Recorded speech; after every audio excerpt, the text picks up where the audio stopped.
Hello, ladies and gentlemen, welcome back. It's your boy GhostGG. Today, we're reacting to some more Alan Wake, and boy, do we have a long one for you guys. So, Alan Wake 2, the final preview from IGN, which is 8 minutes and 40 seconds long. Then, we have Unraveling the Mysteries of Watery in Alan Wake 2 Saga gameplay, 15 minutes long, and that's from Game Informer. Another one from Game Informer, exploring the Ocean View Hotel in Alan Wake 2. Also new gameplay, which looks like Alan gameplay, I think. And that is 14 and a half minutes long. So we are going to be sitting here for a while, but I cannot wait. It's new gameplay, and it's also the final preview from IGN. So yeah, let's get right into it. Part of me worried that Alan Wake 2 would be disappointing. The pessimistic side of my brain feared that it would be a situation where, sure, the sequel we've waited over a decade for was finally getting made, yay, but what if it didn't live up to the cult classic legend of the 2010 original? I can understand that. After all, anticipation, particularly so many years worth of it, has a way of overpowering the reality of the thing that you've been waiting for. Yeah. Though Alan Wake himself is rewriting reality as he seeks escape from the dark place in Alan Wake 2, the reality of the game in front of me needed no rewriting. I played a few hours of it across 2 different missions, and what I've experienced is fantastic, simultaneously feeling almost nothing like the original from a gameplay perspective, but also 100% Alan Wake. Oh, I love to hear that. Look, the original Alan Wake, as fun as it was still janky. It's still quite a bit janky. During this month's exclusive IGN but I'm hoping coverage, so for a smoother experience and just like thoughts of Remedy's long-awaited sequel with that horror of Alan Wake, you know? Level after finally getting to play it. I've enjoyed almost everything Remedy's ever made. Mirror Peak Bar. Wake 2 feels like I'm watching an already decorated developer level up before my eyes. They say if a sauna doesn't fix what ails ya, you're a goner. They also say silence is golden. Before I get into the specifics of the 2 missions I played, I want to talk about the visuals. To my eyes, Alan Wake 2 is one of the most next-gen looking games that I've seen yet. Oh wow. Remedy's in-house Northlight tech shines here, with lighting, texture detail, and especially character faces combining to craft a strikingly beautiful game. There are things that go bump in the night. But none of that would matter if Alan Wake 2 weren't fun to play. And thankfully, if the 2 missions I played are any indication, it's riveting. The story is clearly deep, layered, and engaging. That much was obvious even though my demo threw me right into the middle of the game. Wake says the story will change reality around us. If that's true, then I need to know what's real and what's fiction. My first mission was FBI agent Saga Anderson's third. You'll be able to swap back and forth between Saga and Alan at will, so her third could be your, say, 8th if you decide to play a bunch of Alan missions first. Hey, cool. I'm looking for Ilmo Cascella. In it, she had to wander around a flooded town that, per the reality being rewritten by Wake but not the actual reality she knows, she resides in at a trailer park. The flooding is even worse here. More like underwatery. From watching Ahti sing at the rec center, and if you've played Control, Ahti may look familiar. Yep. To searching for clues to Wake's mystery at the abandoned Coffee World theme park, it's quickly obvious that Alan Wake 2 has nothing else if not atmosphere.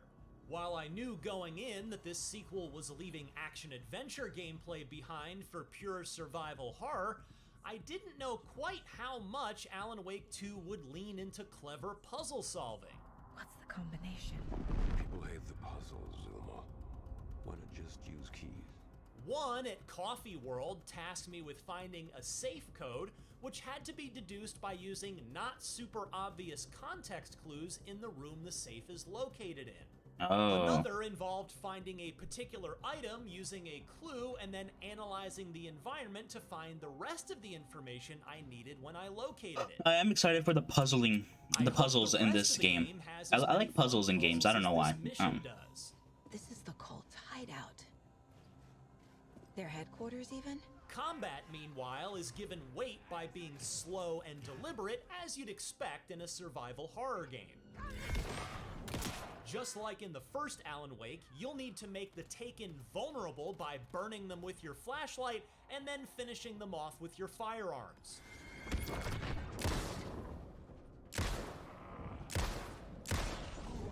Oh yeah, classic Alan Wake. For a quick death, and neither Saga nor Alan can absorb much damage. They're just normal people, after all. Oh You'll no. pick up clues to the greater mystery at hand around the environment and from talking to townsfolk, and then you'll need to piece those clues together yourself on the clue board, accessible anytime inside Saga's mind. This was admittedly quite cumbersome to navigate at first, but once I got comfortable with it, I really enjoyed mapping everything out on the wall and laying out what I'd learned. Alan, listen. Tell me, how much do you remember? As Alan, I played a chunk of his 5th mission, titled Room 665, and that's when things really started to get weird. This must be that hotel. Because I was in the dark place. Graffiti everywhere warned Wake with "Don't write" messages, while a ringing payphone begged our hero to answer. The payphone was ringing again. The mystery caller was back at it. And then a neon sign beckoned the tortured writer to the Ocean View Hotel. The Ocean View Hotel. My destination. In this mission, Alan's got a lamp that can instantly switch reality. Oh. Don't worry, it'll be explained when you play the game from the beginning, meaning that scenes in front of you can be instantly changed, opening new pathways before your eyes. It shows up as like a And when prompt. he picks Okay. up clues, he can rewrite reality in his mind's version of the case board called the plot board. The plot element I found would drive the story forward. You blink and the scene in front of you will shift. As Remedy has done in the past, live action scenes also work their way into the story in organic and unexpected ways, rather than the siloed game/live action divide that Quantum Break had, though I've been asked not to show any of them here. Oh, okay. Gonna be a first-time experience for players, huh? I can say that these are a big plus in my brief experience thus far, as they add another layer of mystery and intrigue to a story that's not exactly lacking in that valuable commodity as it is. It's almost difficult to put my finger on exactly why I enjoyed what I played of Alan Wake 2 so much. I don't want to spoil anything, so I'll say it this way. I suppose it starts with the story, as there's way more to get invested in here, narratively speaking, than most games in the survival horror genre. Sometimes a quaint small town. Sometimes a hulking metropolis. That the player is actively involved in shaping that story through connecting clues on the case board and rewriting reality as Alan only deepens my attachment to Wake's world and, indeed, his fate. The fantastic graphics certainly don't hurt, and the creepy mood and unusual tone that mixes horror, drama, and occasional absurd comedy all combine to make Alan Wake 2 feel wholly unique. Oh man, I can't wait to play this game. Ooh, a I shotgun. can't wait to experience the rest of Alan's new nightmare, and if we're really lucky, maybe this is only the beginning rather than the end. For more on Alan Wake 2, don't miss our exclusive 11-minute gameplay video, along with our Remedy Connected Universe overview with creative director Sam Lake. And for everything else in the world of video games, stick with IGN. Alright. Now we move on to the gameplay from Game Informer. First one being the Saga Anderson gameplay. Let me show this is. Alright. Gameplay today. Welcome to new gameplay today. I am Kyle Hilliard here with Marcus Stewart. What's up, Marcus? Hey, how's it going? Good. This is Alan Wake 2. This is. How do you have this? How do you have this? It's gameplay from Alan Wake 2. Well, what if I told you I took a trip to LA a couple of weeks ago as part of like just a weird onslaught of hands-on previews, and that this was the third and final game that I got to play while I was out there? Well, I would just have to believe you, I guess. Yeah, you went hands-on with Alan Wake 2, which you might be saying that's not Alan Wake, the titular Alan Wake of the video game Alan Wake, where you play as Alan Wake. No, this is Saga, right? Is her name? Yeah, so if you're watching, there's Saga two Anderson. videos that I'm putting out. There's going to be an NGT for Alan Wake or Alan Wake section, and this is the Saga section, so be sure to check out both videos. But yeah, I got to play two about hour-long demos of each character, so pretty meaty looks at both of them. And Someone's phone just so this section notified him. takes place in the town of Watery. It's sort of this small, kind of fishing village that's kind of near Bright Falls. And this is sort of highlighting just like the investigative nature of sort of like Saga's quest. So she's trying to find this killer that's sort of behind this cult that's been a big problem. And so my job right now is just to sort of run around, talk to people, get some clues, try to, pretty much figure out the best course of action based on talking to all these weirdos. Is that kind of the divide for Saga and Alan? Like, is he more actiony and she's more investigative, or is it not really? Is that just a consequence of what you happen to be showing off right now? Well, they're both actiony. Like, we'll see a bit. Like, there's quite a few fights I got into with Saga, but I think the investigative stuff seems to be more Saga's thing. Like, not that you're not going to be like solving puzzles or anything with Alan. It's just very different because of just Alan's trapped in the dark place. Saga is investigating Bright Falls and just the Pacific Northwest. I would say her section is, or at least from what I played, it's a little bit more reminiscent of the first game because of that. Just in terms of the pacing and just sort of like, okay, it's a little bit more Twin Peaksy, of like talking to all these weird people and all that stuff. But yeah, like Saga has plenty of action, as we'll see shortly. Okay, I mean, yeah, I get that. Yeah, she is. I mean, that's who her character is. She's a police investigator. Yeah, or not even police, FBI. Right. Oh, okay. Some respect. I'm sorry. I didn't know. How could I know? But yeah, Alan Wake he's just a writer. Like what he wasn't he was writing detective novels, but he wasn't a detective himself. Yeah, this guy's probably better in a fight than Alan. He's got a little knife on his belt.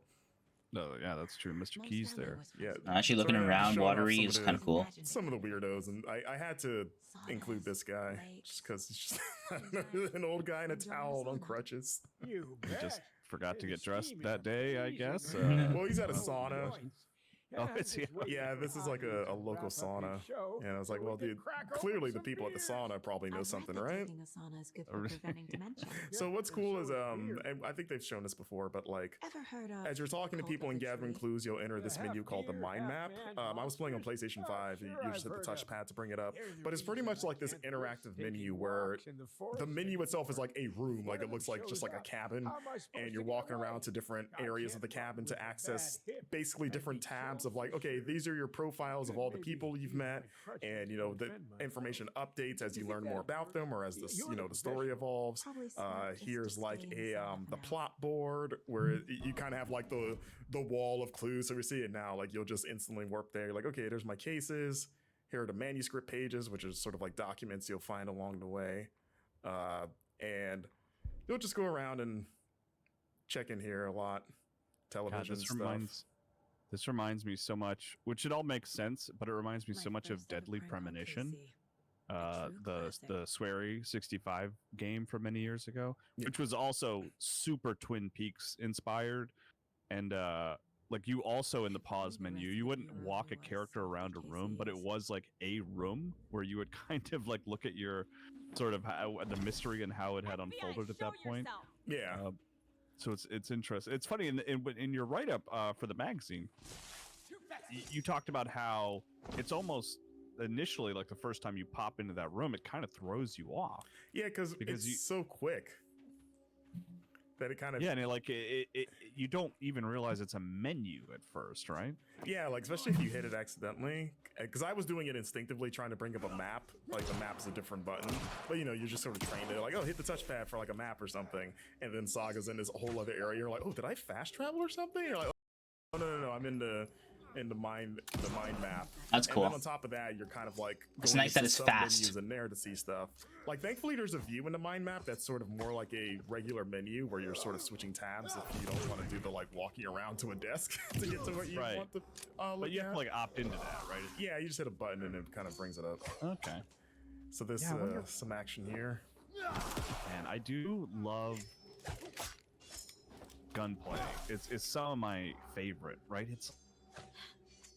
You talking about in this game or just in general? No, in general. Max Payne, Alan Wake, like Control, even Quantum Break. I like just the way you shoot is always so cool and interesting, and yeah, Remedy does gunplay like very interesting, and it's fun every time. Really try to mix it up and do interesting. I played a little bit of Max Payne, and Max Payne is probably the epitome of it. Like it's just fucking nuts.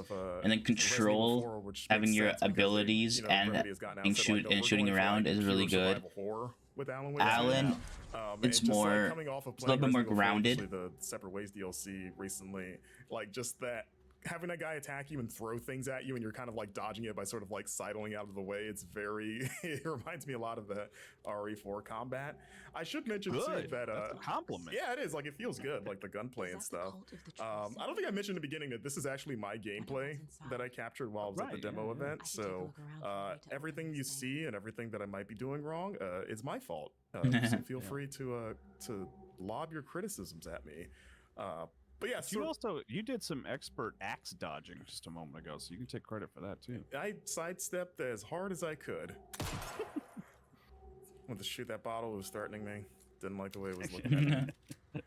But yeah, you can see some of the combat there, and also just the overall sort of like eerie vibes of everything. Like obviously there's. Oh wow, you got a map. Oh my god, I'm getting Silent Hill vibes here with the map and a little scratched off section. Can't go over here. At least it's a lot more easy to parse than that old Silent Hill map.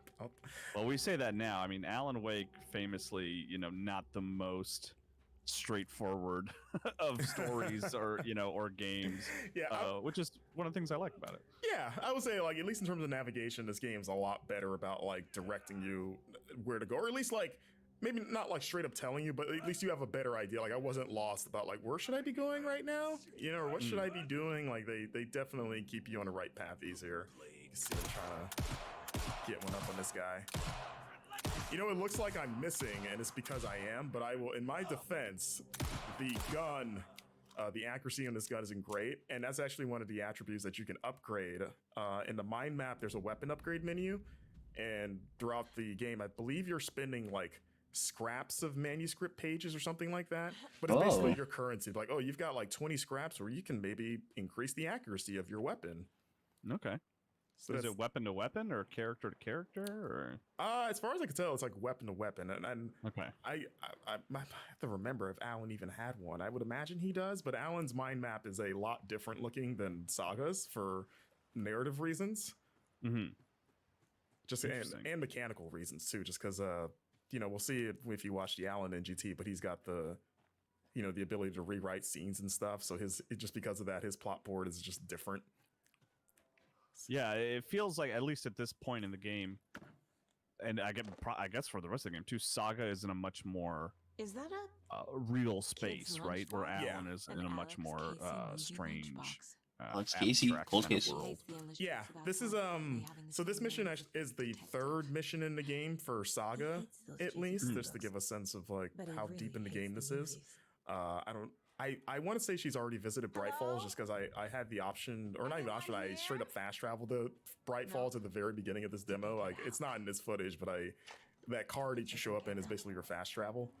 And I was like, I could go to Bright Falls. I was like, I guess she's done this part already, or at least has been the first time. I like this little area. This is a coffee world, a coffee themed amusement park, which is kind of funny given, the Alan Wake series and coffee go hand in hand. It's weird. The Sam Lake, the creator, I don't know. He's a big coffee guy. He has a TikTok account, and it's just a straight-on shot of him silently drinking coffee from different places in the world. Like that's what his TikTok account. That's cool. So if you want to see Sam Lake drinking some coffee, check him out. I would love. That's the content I crave. Yeah, this is a very light example of sort of the puzzle solving that you're going to do. So we got to get into that shop to get the keys to this trailer park, but the padlock, we don't have a key for it. So you're kind of going around this park. Obviously, I'm cutting ahead because I did a lot of running around and just interacting with stuff. But eventually I got to this combat encounter here. Oh, weird. See that guy up there throwing hooks. So funny how much they're leaning into the whole coffee of it all. Oh yeah. I think this ride, I don't know if we saw it in the foot, I don't think we did, but I believe it's called the percolator. Because that's Rips you up. There's probably like in a small, like, I guess this is like the Northwest, but even like the Midwest, when you have like nothing out there to do, you have to create like hyper specific theme parks to sort of entertain people. So some people that have too much money are just like, I don't know, man, like I like Kool-Aid. Make like a Kool-Aid park or something. I don't know. Can we do that? Can we legally get away with that? Can we? Let's not call them. We'll beg permission or beg forgiveness rather than ask permission. If you spell it with a C, it's okay. So we got our screwdriver there, which we need to get into the shop. But yeah, like I said, there's a lot to interact with here. There's like some optional puzzles you can solve. Those coolers that we saw, those have usually like some big rewards, but you don't have to open them up. But they're all tied to like a puzzle of like trying to find a combination. And at least from this little slice, there were like different puzzles around figuring out the combination. Like there was a clever puzzle with a Ferris wheel. You kind of have to use the Ferris wheel like boots to deduce the combination of a lock, and as weird as that sounds, it makes sense. I won't spoil how it works, but it was one of those like, oh, okay, I see what you did here. All right. So like at least in this slice, the puzzle variety seems up at the entrance. Pretty nice, which I appreciate. Cool. And this is me trying to figure out how to get back to because this park is a little labyrinthine. And I was like, how do I get back to the dang shop? And you saw that I avoided those enemies too. So what I like, again, leaning into the survival horror stuff, is that if you can, you don't have to fight everyone because your ammo is limited, as well as obviously your flashlight batteries. Mm-hmm. So there's a lot of times where I was like, you know what, maybe I'll sneak past these guys. It didn't work because this speedster guy just zipped on over. It's like, hey, who's over there? Man, I do love the flashlight gun combo. Look at that dodge there.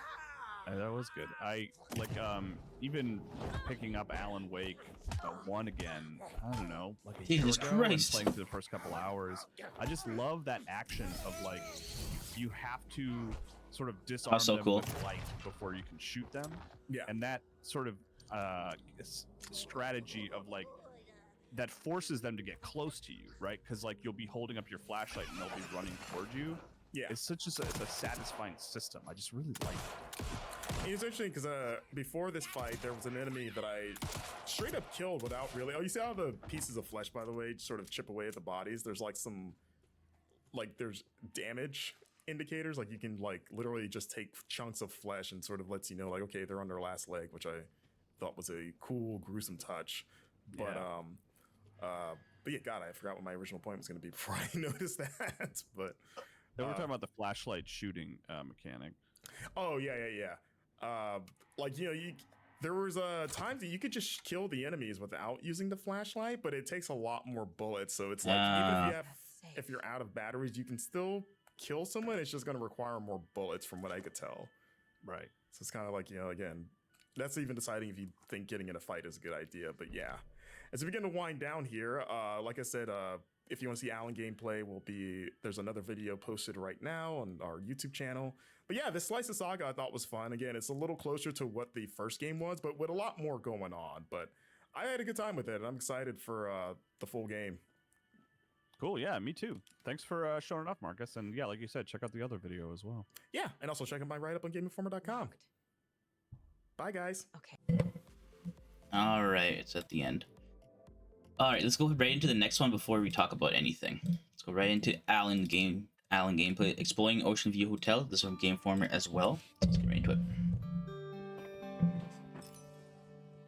Welcome to new gameplay today. I'm Kyle Hilliard here with Marcus Stewart. Hey, how's it going, Kyle? Going well.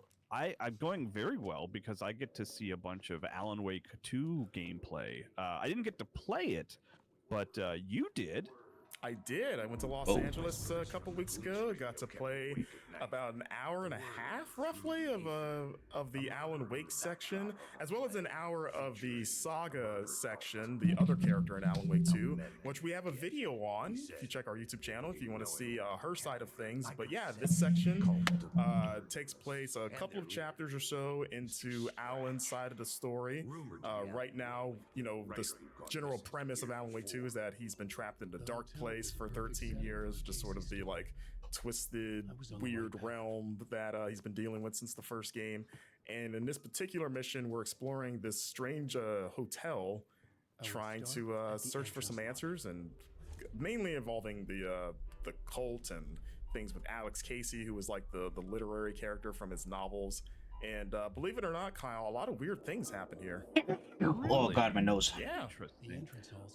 He's been in there for 13 years? I didn't realize that. That's brutal. Yeah, so they said that Alan Wake, like the story kind of like He's been in there for a minute. ages in real time of like, because you know the first game came out 13 years ago in 2010, so they're like, yeah, it's 2023 in this game. Like he's been stuck there since the end of the game, and he's been trying to get out and not succeeding at that. So he's not having a great time, and hasn't had a good time in a long time.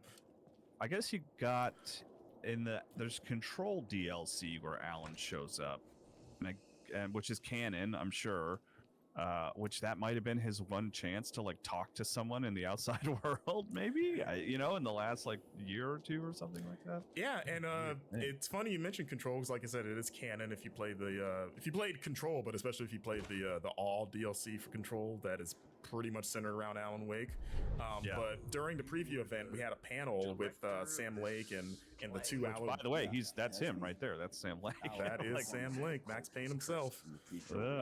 But also the two Alan Wake performers were there, as well as like Sean Ashmore and Sean the Ashmore actors that portray Saga. But they talked about it, and they showed us a scene where an agent Isn't Sean from Ashmore the in Quantum Federal Break? Bureau of Control shows up in this game. Or was that his talks brother? to Saga, It's one of like, them. "Hey, we're looking into this." So, the Control Agency will have a presence in this game, which is pretty cool. Melanie LeBird, by the way, playing Saga. Thank you. In Alan Wake 2. I want to get her name out there too. Yeah, and this right here, this is very Control. Just the sort of like mixed media style. Yeah. Yeah, and even just That the way shadowy it's presented, like dialogue happening. where it's like, I don't know, silhouettes upon silhouettes. Yeah, of the silhouette characters sort of dialogue is what I meant. narrating things. Yeah, it's good. I'm for it. Like, yeah, mix it up, Remedy. Like, let's get Alan. Max Payne exists in the universe too. Why not? So what those are called echoes, and they kind of, like, again, it's sort of like leading you along and giving you details on the story, but they can also sometimes give you literary inspirations, and we'll see a bit of that shortly, where Alan's two big mechanics are, one, the Dark Place lamp, which is sort of the like weird wand that he has that can take light from places and then apply it to other ones to switch the environment.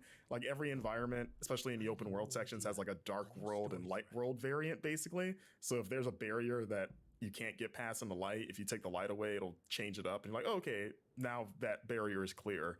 And the other big thing Alan Wake can do, which is sort of similar, is the like rewriting scenes. So you see that barrier there that I can't get past. I got the mind board there sort of has like plot elements that you'll connect. Like you'll go into a room and it'll be like, oh, this is a good idea for a story, basically. And then you can wait, still like trying to survive in the dark place, but at the same time he's like writing a bestseller. Story ideas yeah, for his next trying novel. to survive the dark place and write a bestseller. That, like, everything that's happening around him is being written by some entity that might be another version of him. It's hard to say. Mr. Scratch. So he's kind of like, okay, well, I can rewrite everything if I find elements from like stories that I've written. So he's got one called Pre-Write Ritual, and you saw there, you go into menu, you select it and apply it to the spot that you're in, and then it just changes it to something different to fit that scene. So now that wall is gone because I applied a literary element called like pre-write ritual or something. But there's multiple ones that I collect in this mission, and you can only change or rewrite reality in certain spots, but you can apply different elements to the same spot. So even though there's only one correct answer, you can apply other ones to kind of see what changes, and you might find some things that you might miss if you don't do that, which can be good or bad. Sure, right, yeah. So yeah, I'm going to. This is me. There's only one way to move forward, but you can add it to other places just to see what happens. It might give you supplies or something. It might unlock like a little area where supplies or weapons or something, or it might unlock a spot where like 60 enemies come at you running. How do I do this thing? Looking around here, but yeah, this is my footage that I captured at the preview event. Of course, we're in a save room right now, the little writer's room. But yeah, I love this level because it gives me very strong Shining vibes. Oh yeah, I was gonna mention that. I mean, just in that bathtub area you were in, you know, for sure. Yeah, like this area, there's like a lot of different rooms. Some doors are locked that are optional that you can decide to go in. Oh no. This room in particular. So I went to this room, and then it wound up being basically almost like a clown car of enemies. Like there's nothing in here but like 5 or 6 enemies. Oh, no. Clown car of enemies. He was like, oh, okay, well I guess I'm fighting now. And then you ran out of ammo. It was hard. Like was it the flare gun you're about to throw out there? Which I am very bad at using, as you can see right there. Oh my god. I couldn't figure out how to make it do things, but I kind of went to the old-fashioned way of like, well, bullets work. But yeah, the thing about Alan Wake 2 is that they're leaning a lot harder into survival horror, which means inventory management is like super important. And I've only got 5 flashlight batteries and a few bullets between my 2 real guns.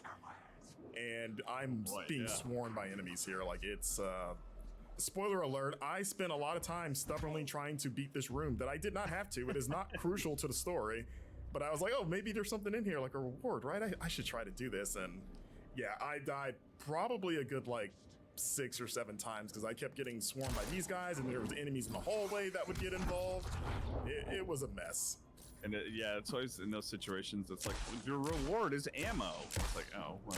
I just used a bunch of ammo. There's a great bit at the end where I was like, we're gonna see. I'm like what 9 bullets left. I still have like 3 dudes, and they take quite a few shots. Like you can try to like consolidate shots where it's like, okay, if I get them close enough, I might be able to hit 2 with the same shot. But also, you're risking them getting close to you. They can kind of erratically dodge because they kind of like warp around the environment, and then they can get in your face suddenly. So you're kind of always on defense. You got that dodge move that you can hit.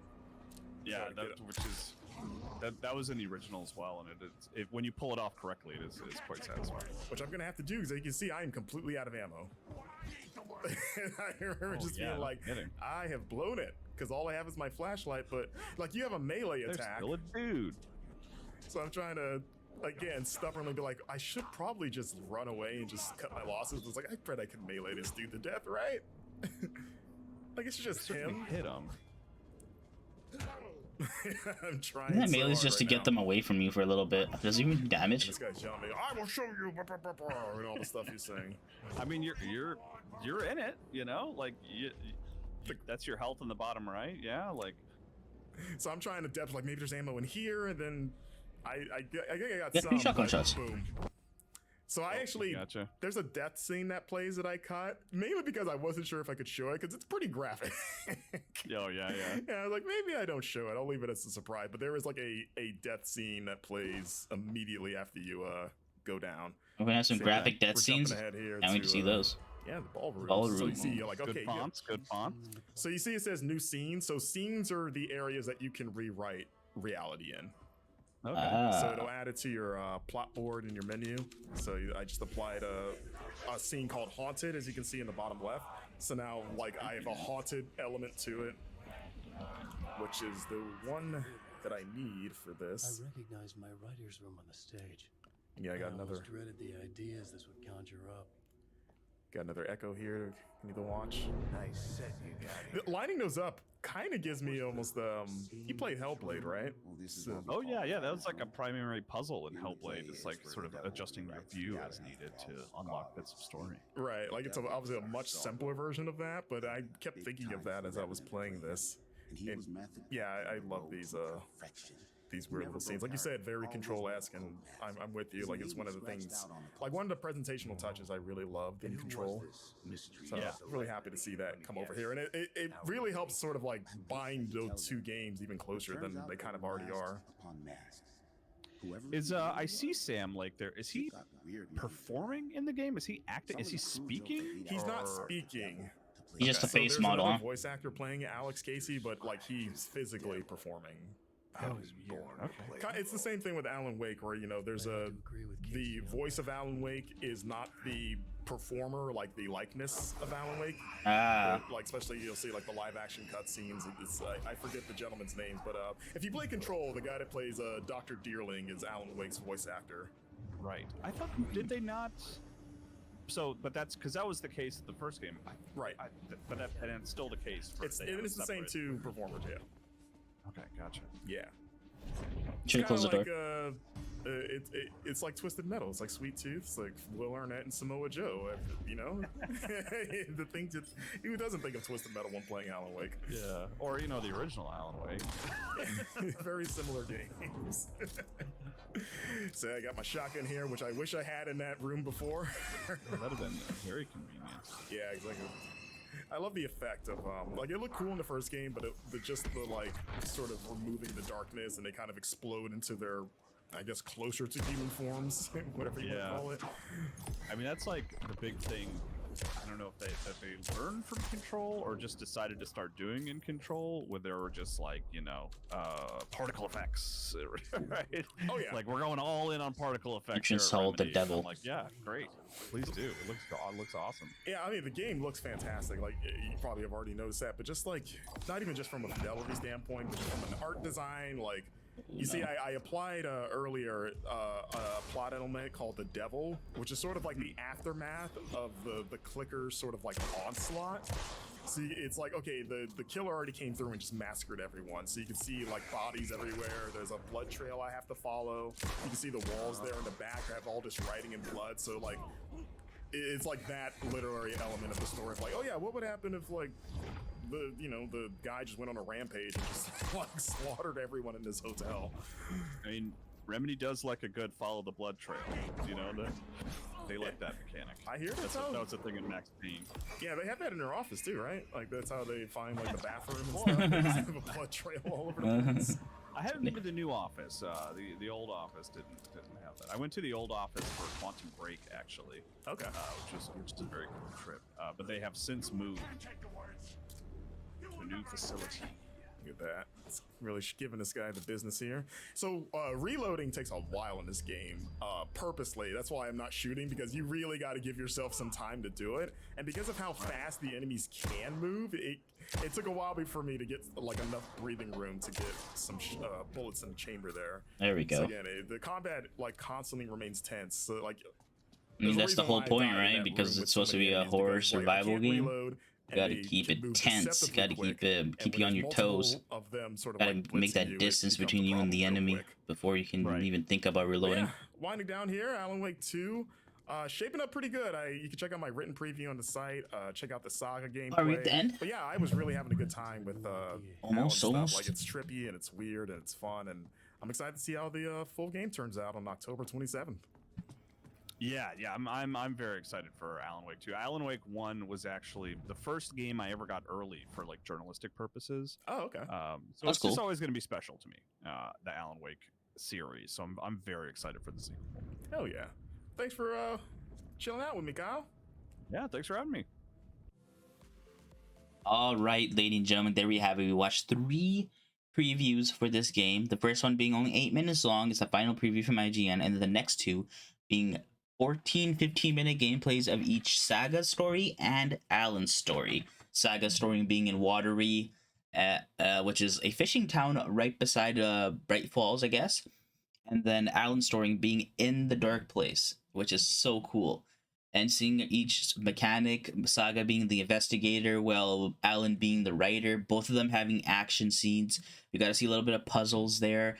Oh man, this game is gonna be so good.